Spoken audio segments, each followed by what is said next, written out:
हाय मित्रांनो, तुम्हाला तर माहिती आहे मी खूप साऱ्या हिडन प्लेसला व्हिजिट करतो आणि तिथला डाटा कव्हर करतो.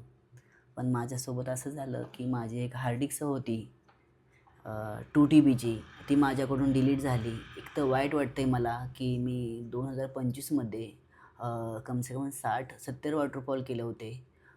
ज्या ठिकाणी कोणी असून गेलं नाही आहे. 1-2 लोकं गेले असतील आपल्या महाराष्ट्रातील. त्या ठिकाणचा डाटा मी अजिबात पोस्ट केला नव्हता. मी ह्या वर्षी आता चालू केलं होतं टाकायला, की टाकीन आता चालू केलं. माझ्याकडं सगळा खूप सारा डाटा होता. जी मेमरी कार्डमध्ये असतो आपण तो ड्रोनला टाकतो कार्ड, ते कार्ड होतं. ते मी तशीच कार्ड ठेवते कारण की मी जास्ती हे करत ठेवत नव्हतो. माझ्याकडे 6-7 कार्ड असतील जे ड्रोनचे. ते तसेच मी कॅरी करून ठेवत होतो. ते आता मी कव्हरिंग करायला चालू केलं होतं. जसं की आयपॅडला टाकून मी सगळं ह्या हार्ड डिस्कमध्ये भरत होतो. मी कम से कम 1500 GB मी डाटा ह्यात भरला होता आणि रात्री माझ्याकडून बाय मिस्टेक ते डिलीट झाली hard disk. Hard disk delete झाली. मी 2-3 वेळा चेक करून बघितलं ही की माझ्याकडून काय मिस्टेक होती का? पण नाही, ते हार्ड डिस्क डिलीट झाली.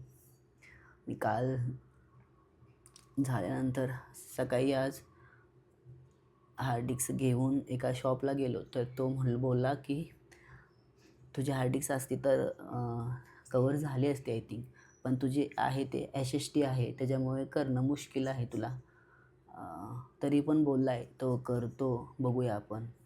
पण मला एवढंच सांगायचं आहे तुम्हाला की फिरणं लोकांना वाटतं खूप सोपं आहे. खूप ठिकाणी मी गेलो होतो, त्या ठिकाणी खूप रिस्क घेतली होती. ड्रोन खूप रिस्क ठिकाणी टाकला होता. खूप चांगलं शूट केलं होतं, पण मी कधी पोस्ट नाही टाकलं. ते स्टोरीला नाही लावलं. मला ह्याच गोष्टीचं वाईट वाटतं की तेवढं कव्हर करायला मला खूप वर्ष जातील.